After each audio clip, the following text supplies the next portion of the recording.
Hey, what's going on, everybody? So I've been looking into these Donald Trump, not my president protests that are going on and the riots.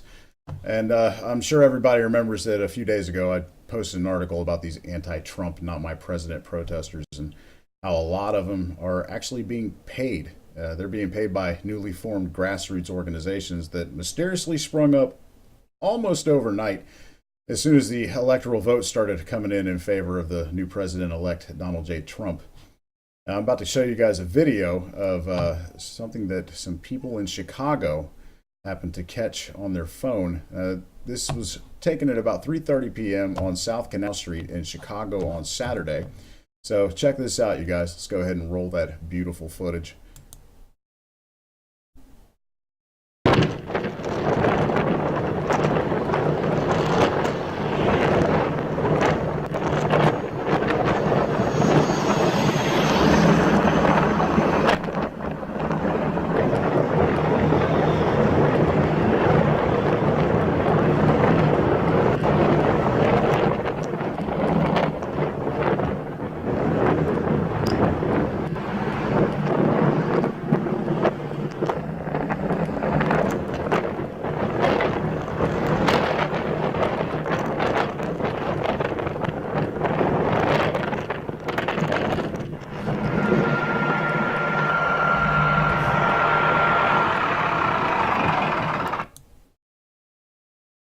Now, as you can see, this video shows bus after bus after bus, block after block after block.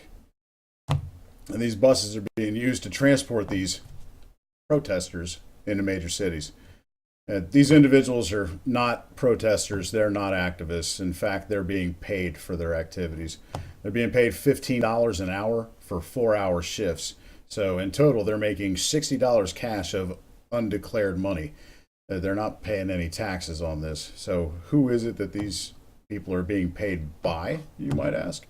Well, his name is George Soros, and he is the chairman of the Soros Fund Management. He's also known as the man who broke the Bank of England due to short selling $10 billion worth of pound sterling during the UK's currency crisis back in 1992. This ended up making Mr. Soros a profit of $1 billion. He is one of the 30 richest people on the planet. Soros started the Open Society Institute back in 1993 as a way to spread his wealth to progressive causes. Using Open Society as a conduit, Soros has given more than $7 billion to a who's who of the left-wing groups. Here's just a small partial list of the people that are getting money from George Soros. It says it all. You got Acorn, Apollo Alliance, the National Council of La Raza. Look into who that is.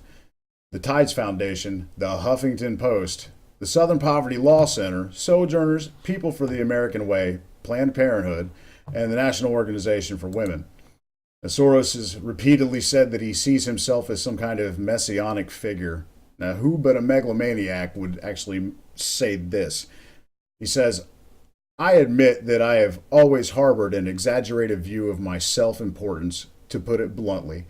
I fancied myself as some kind of god. Or, he said, I carried some rather potent messianic fantasies with me from childhood, which I felt I had to control, otherwise I might end up in the loony bin. I, for one, don't think that this man belongs in a loony bin. I think he belongs in an American prison for blatant attempts to undermine the American election process and funding what we can now call riots across the United States of America. This information is out there for any of you to find. All you have to do is look underneath the veil of the mainstream media. Look his name up. This is the same guy that is funding the Black Lives Matter protests. And as you can see, if you watch videos of what's going on in the streets with the Not My President protests, riots, you can see the same method of operation. Now, so the next time that you hear about these riots, just know that this is a paid operation. It's propaganda that's being used by the leftists to influence and disrupt American society. And who knows what they're going to try next. Everybody, I want to thank you for watching. If you enjoyed the video, like it, share it with your friends. I want to thank everybody that's been supporting me and for your comments and encouragement. If it wasn't for you, I probably wouldn't make these videos. I'm just happy to know that there are people out there listening. Everybody, have a good Monday, and I will see you in the next one. Bye.